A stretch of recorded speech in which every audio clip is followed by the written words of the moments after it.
Everyone, welcome to my channel graceful gallery with Papiya. তো আপনারা সবাই কেমন আছে? আশা করি ভালো আছে, আর আমি অনেক অনেক ভালো আছি। আজকে হলো পুজোর দিন। আসলে আজকে আমাদের বাড়ির লোকনাথ পুজো। তো চলো তোমাদের দেখাই সকাল সকাল আমি কি রান্না করলাম। তো সকালবেলা আমি উঠে আগেই ঠাকুরের ভোগ রান্না করে নিলাম, মানে স্নান টান সেরে ঠাকুরের যে ভোগটা হবে, খিচুড়ি, ভাজা, তারপরে ঠাকুরকে সেদ্ধ চাল, তার মধ্যে সবজি, কিছু সবজি সেদ্ধ, পায়েস, চাটনি, এই সমস্ত কিছু রান্না করে দেওয়া হবে।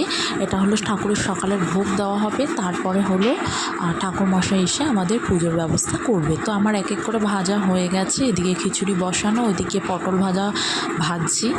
তো 5 রকমের যেহেতু ভাজা করতে হবে, তো যাই হোক আমার রান্নাবান্না কিন্তু কমপ্লিট। এবার ঠাকুরের ভোগ দেওয়ার পালা। তো দেখো এখানে আমি খিচুড়ি রান্না করে ঠান্ডা করতে রেখে দিয়েছি, এগুলো নিয়ে যাবো ঠাকুর ঘরে। তো চলো চলে এলাম ঠাকুর ঘরে। দেখো আমার শাশুড়িমা ঠাকুর ঘরটা কি সুন্দর করে সাজিয়েছে। এদিকে ঠাকুরের ভোগ ওইদিকে দেওয়া হয়ে গেছে, কি বলে 5 রকমের ফল আর ফল টল, তারপর আমিত্তি, এই সমস্ত কিছু দিয়ে ঠাকুরের ভোগটা রেডি করা হয়েছে। আর ঠাকুর ঘরটা কত সুন্দর করে সাজানো হয়েছে দেখো তোমরা। তো ওই ব্লগটা ছিল আমার অনেক দিনের, প্রায় জুন মাসের।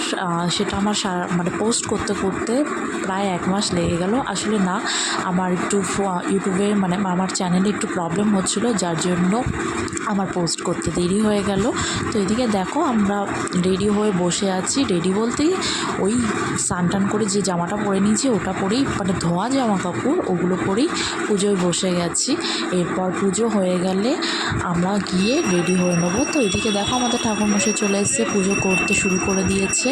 আর উনি পুজো করছে, আমরা নিচে বসে সবাই পুজো দেখছিলাম। অঞ্জলি দেবো এরপর, যেহেতু সকাল থেকে উপোস হয়ে রয়েছি, কিছু খাইনি। তো পুজো হয়ে গেলে তারপরে পুজোর প্রসাদটা খাবো, ওটা খেয়েই আমাদের যে উপোসটা সেটা ভাঙবো। তো যাই হোক আমরা এবার অঞ্জলি দেব।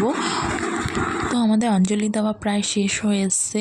তো তোমাদের সাথে একটা কথা শেয়ার করতে চাই। কিছুদিন আগে আমার কিছু ভিডিওতে আমি দেখলাম আমার ভয়েস ক্লিয়ারলি আসছিল না। কারণ হলো আমার বাড়ির পাশে একটা বিল্ডিংয়ে এত পরিমাণ সাউন্ড হচ্ছিল, যার ফলে আমার ভিডিও করতে অনেকটাই প্রবলেম হচ্ছিল।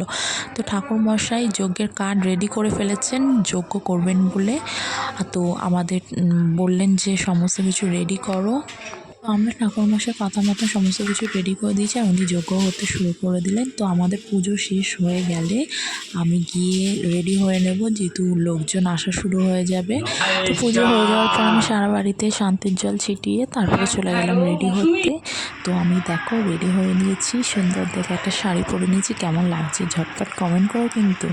তো যাই হোক এবার আস্তে আস্তে সবাই এসে গেছে। তো সবার সাথে গল্প করছিলাম, গল্প করতে করতে কখন যে টাইম কেটে গেল বুঝতেও পারলাম না। তো আমার ব্লগটা আমি এখানেই শেষ করলাম। কেমন লাগলো ঝটপট কমেন্ট করে বলো, অ্যান্ড শেয়ার করতে ভুলো না যেন। টাটা।